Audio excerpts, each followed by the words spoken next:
দিকে আবার পদত্যাগের সিদ্ধান্ত নিলেন ডক্টর মোহাম্মদ ইউনূস। চূড়ান্ত সুখবর, আওয়ামী লীগের জন্য আবারও কয়েক দফা কর্মসূচি নিয়ে মাঠে নামার ঘোষণা দিয়েছেন আওয়ামী লীগ। আবারও আওয়ামী লীগ ক্ষমতায় আসতে কয়েক ধাপ এগিয়ে গেল। অন্যদিকে গতকাল রাতে আবারও শেখ হাসিনার ফোন কল ভাইরাল হয়েছে। সেখানে তিনি স্পষ্ট বলেছেন যে কোনো সময় ক্ষমতা ফিরিয়ে দিতে পারে যুক্তরাষ্ট্র। অন্তর্বর্তীকালীন সরকারের দায়িত্ব নেওয়ার পর একদিকে নতুন স্বাধীনতার অনুভূতিতে জেগেছে মানুষ, অন্যদিকে বেড়ে গেছে বৈষম্যহীন দেশ গঠনে তাদের আশা আকাঙ্ক্ষা। সবাই জানতে আগ্রহী কখন আমাদের সরকার বিদায় নেবে। এটার জবাব আপনাদের হাতে। কখন আপনারা আমাদেরকে বিদায় দেবেন?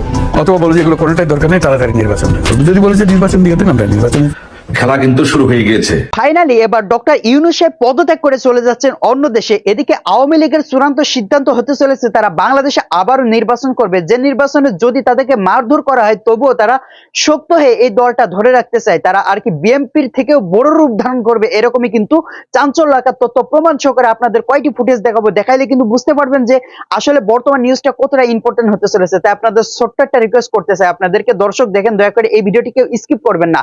যারা এই নিউজ লাইভ দেখতে ভালোবাসেন, দেশের সকল আপডেট খবর দেখতে ভালোবাসেন, দেরি না করে এই চ্যানেলটি সাবস্ক্রাইব করে বেল আইকনটি অল করে দেবেন, তাহলে দেশের সকল আপডেট খবর এবং রাজনৈতিক খবরগুলো সবার আগে এক ভিডিওর মাধ্যমে আপনি কিন্তু দেখতে পারবেন। দেখেন দর্শক, বর্তমান কি অবস্থা হতে চলেছে। এদিকে ডক্টর ইউনূস সাহেবকে কিন্তু চাপ করা হচ্ছে যে বাংলাদেশে খুবই তাড়াতাড়ি একটি নির্বাচন দেওয়া হোক, সেই সাথে সাথে বিএনপিরা কিন্তু চাচ্ছে বাংলাদেশে নির্বাচন দেওয়া হোক। কিন্তু ডক্টর ইউনূস সাহেব তিনি বারবার একটা কথা বলতেছে, বাংলাদেশ সংস্কার করা হবে তারপরে নির্বাচন হবে।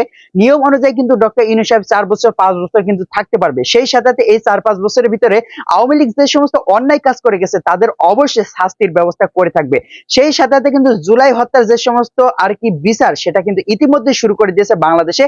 অনেকে কিন্তু চাইতেছে যে ডক্টর ইউনূস সাহেবকে ক্ষমতা থেকে নামায় দেবে, হাসিনাকে আবার বাংলাদেশে আসার প্ল্যান চলতেছে। কল রেকর্ড ইতিমধ্যে কিন্তু পরপর ফাঁস হইতেই চলেছে। বাংলাদেশে মানুষকে বুঝাইতে চাইতেছে হাসিনা খুব তাড়াতাড়ি বাংলাদেশে প্রবেশ করবে এবং আওয়ামী লীগরা যারা ছিল তাদেরকে মনে সান্ত্বনা দেওয়ার জন্য। কি বলেন আপনারা এই বিষয়ে অবশ্যই কমেন্ট করতে ভুলবেন না। আপনার কি মতামত অবশ্যই জানাই দেন। দর্শক, একটা জিনিস লক্ষ্য করে দেখেন, এই ডক্টর ইউনূস সাহেব কিন্তু অনেক বড় একজন মাপের ব্যক্তি। যে ব্যক্তিকে হাসিনা সরকার বলেছিল যে পদ্মা সেতু থেকে টুস করে ফেলে দিতে, সেই ব্যক্তি কিন্তু বাংলাদেশের এখন সরকার, তত্ত্বাবধায়ক সরকার। তাহলে বুঝে দেখেন এই হাসিনাকে বাংলাদেশে নিয়ে আসার পর ডক্টর ইউনূস সাহেব কি করতে পারে। প্রিয় দর্শক, আপনাদের কাছে সব প্রশ্ন ছুড়ে দিলাম, আপনারা অবশ্যই এই প্রশ্নগুলোর উত্তর দিয়ে যাবেন। তাহলে ডক্টর ইউনূস সাহেব কি সত্যি কি বাংলাদেশ থেকে পলাতক হয়ে যাচ্ছে নির্বাচন, এটা কি চূড়ান্ত সিদ্ধান্ত? কখনোই না। বাংলাদেশে তিনি অটল ভাবে আছেন এবং জনগণ তাকে চাই, তিনি আছেন। তাকে চান কিনা, না হাসিনাকে চান, অবশ্যই কমেন্ট করতে বলবেন না। তাহলে সবাই ভালো থাকবেন, সুস্থ থাকবেন। দেখা হবে পরবর্তী দেশের কোনো আপডেট খবর অথবা নিউজ নিয়ে।